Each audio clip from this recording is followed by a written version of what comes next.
তওবা থেকে দিন দিন অনেক দূরে। আপনি খেয়াল করেন, নামাজ পড়ছে ঠিক, কিন্তু মোনাজাতটা ঠিক মতো করতেছে না।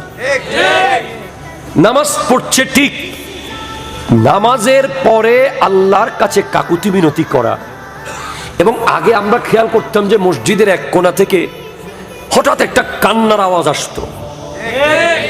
কোন এক যুবক, কোন এক তরুণ আল্লাহর কাছে লজ্জায় গুনাহকে সামনে রেখে কাঁদছে। হ্যাঁ, শর্মিন্দা হয়েছে।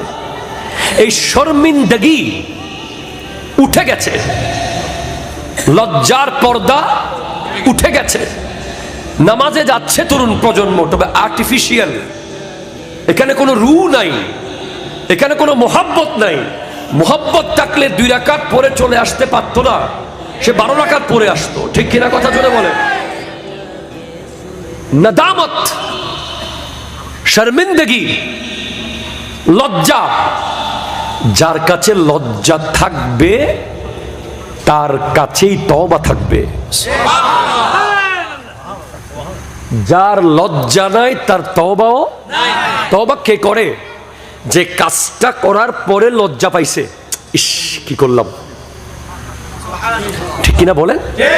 যে ওই কাজটা করে, ইম্পর্টেন্ট আই থিঙ্ক, যে ব্যক্তি ওই গুনাহটা করে, ওই ভুলটা করে, ওই অন্যায়টা করে সে মনে করেছে যে আমি ভুল করেছি, আমি অন্যায় করেছি। আত-তাইবু মিনাজ যামবি কামান লা যামবা লাহু। যে ব্যক্তি গুনাহ থেকে তওবা করে সে এমন হয়ে যায় যে তার কোনো গুনাহ নাই। আর হাদিসে কুদসির মধ্যে আছে, রব্বুল আলামিন ইরশাদ করছেন, ক্বালাল্লাহু তাআলা ইয়া ইবনা আদম